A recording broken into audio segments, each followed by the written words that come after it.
Alright, welcome on back here. This week we're checking out Chapter 11, of course, so let's go ahead and check out an example. We're going to start off with the 11.1.1, which is the first problem from your 15th homework assignment.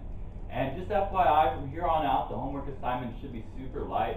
Well, this week has 6 of them, and then the last 2 weeks should have virtually none.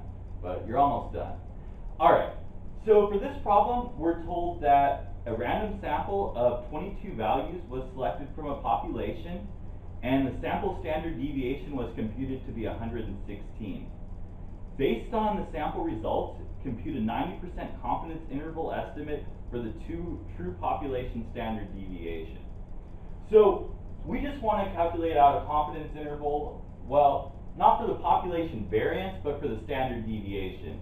But in a little while, of course, we'll see that the square root of the population variance is the standard deviation. So first off, we're going to calculate out a confidence interval for the population variance, and then basically just take a square root of it all, so that way we have the confidence interval for the standard deviation rather than the variance. Alright, so your book gives you this formula right here. It's a little bit different than the confidence intervals that we've seen before. Before, whenever we looked at a confidence interval, it was just plus or minus some critical value multiplied by all that other business. Now, what's different here is that instead of just having like plus and minus a critical value, you basically have 2 different critical values. You're going to have an upper critical value and a lower critical value. Now, the reason why you have 2 different critical values when you're figuring out a confidence interval for a population variance or standard deviation is because the population variances don't follow a normal distribution. They follow the chi-squared distribution, which is basically skewed to the right. So the same basic principle applies when we're figuring out a confidence interval. We want to figure out the critical values where, well, if we want to construct a 90% confidence interval, we want the critical values where 90% of the area is in between the 2 critical values, and then 5% of the area is to the left of your lower critical value, and then 5% of your area is to the right of your upper critical value then. So what you want to do is look at Appendix G in your textbook, and those are the chi-squared critical values. So I looked those up, and I got a lower critical value in this case of 11.5913, and an upper critical value of 32.6706. And those critical values are just based on the degrees of freedom, which is again the sample size minus 1. So in this case, since our sample size was 22, our degrees of freedom is 21. Alright, so now we have all the values that we need to plug in, right? Let's go ahead and figure out what this confidence interval would be. Of course, n is the sample size, s squared is the sample variance, or sample standard deviation squared, and then we just figured out the upper and the lower critical values. So my sample size, which is 22, subtract out 1, multiplied by our standard deviation squared, our sample standard deviation squared, so 116 squared, all divided by our upper critical value, and when you divide by the upper critical value, you notice you get the lower bound, because basically the higher number you divide by, the lower the overall value that you're going to get right here. So upper critical value was 32.6706.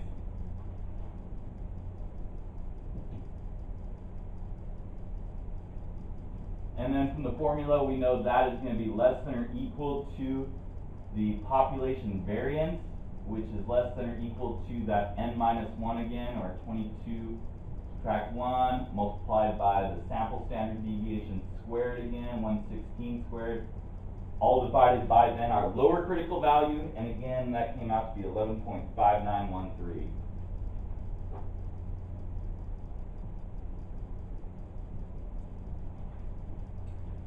I'll go ahead and just simplify out those expressions, and you end up with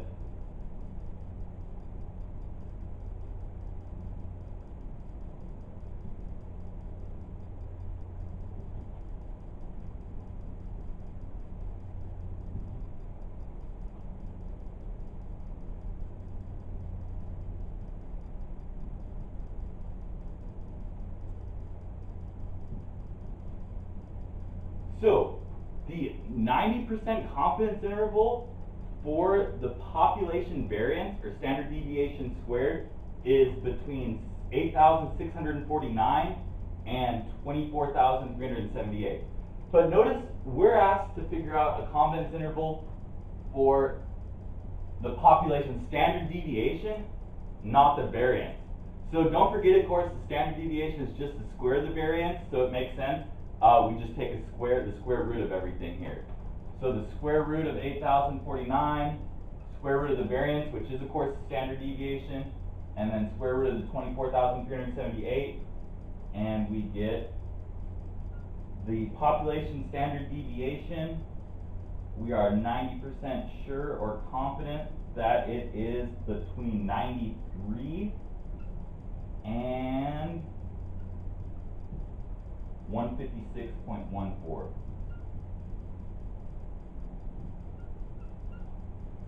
And that's it for constructing the confidence interval. Alright, the second part of chapter 11.1 is hypothesis testing for a population variance. So we're going to check out 11.1.2, which is the second problem from your 15th homework assignment. And let's see, this problem reads, given the following null and alternative hypotheses, test when the sample size is equal to 26, the sample standard deviation is equal to 7, and at the 10% or 0.1 significance level. And just FYI, on 11.1.2, there's two parts, A and B. I'm just going to do part A. Part B is essentially identical, or you follow the same steps at least. Alright, so because we're hypothesis testing, we're going to go ahead and follow those same 5 steps I always do when we're hypothesis testing. Step number 1 is, of course, identify the null and alternative hypotheses. These are given to us already in the problem statement. The null hypothesis is that the population variance is equal to 100. The alternative then is that it's not equal to 100. And then step number 2 is identify the significance level. Of course, we're told to test this at the 10% significance level. Now finally, step number 3, we want to calculate the critical values and identify the rejection region. Now, once again, since we're talking about population variance, this doesn't follow the normal distribution, it follows the chi-squared distribution. So what we need to do is figure out chi-squared critical values. Alright, and don't forget the chi-squared distribution is skewed to the left, so it's not just going to be like a positive and negative critical value like we've done with the z and the t distribution. But to figure out these critical values is basically the same type of method. We're testing this at the 10% significance level, and these hypotheses are equal to, not equal to, so that means it's going to be a two-tailed test with 90% of the area in the middle and 5% of the area in each tail. So once again, you just need to identify the degrees of freedom, and of course the degrees of freedom is just based on the sample size, and then you come up with your lower critical value and your upper critical value, and again that's just from Appendix G. So I looked up my critical values, and so based on 25 degrees of freedom, when 5% of the area is to the left, you have a critical value, or a lower critical value of 14.6. And then when 5% of the area is to the right, or 95% of the area is to the left, you get an upper critical value of 37.7. So again, our rejection region is anything more extreme than that. So we're going to reject the null hypothesis and accept the alternative if our chi-squared test statistic is less than our lower critical value of 14.6, chi-squared is less than 14.6, or if our chi-squared value is greater than 37.7. Alright, step number 4 is calculate out the test statistic. Now you have the formula for your chi-squared test statistic, which is just sample size minus 1 multiplied by sample standard deviation squared, or sample variance, divided by population variance. Now, your population variance right here is just your hypothesized population variance.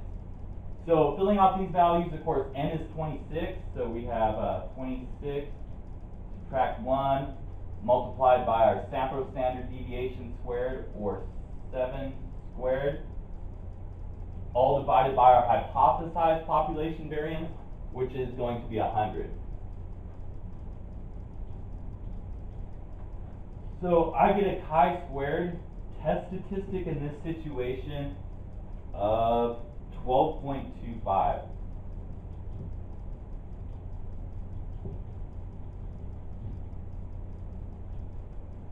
Now, finally, of course, we just need to make a decision whether to reject the null and accept the alternative, or fail to reject. And that, of course, is just based on whether our test statistic falls in the rejection region. So let's see, 12.2.25 would be somewhere about right there.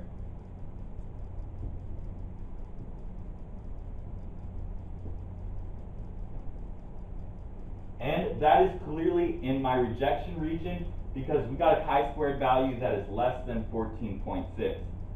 So my decision in this case is, of course, to reject the null.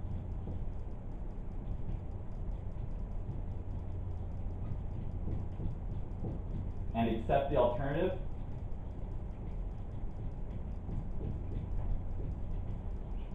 So we can say at the 10% significance level, there is evidence to suggest that the population variance is not equal to 100. And that's it for that one.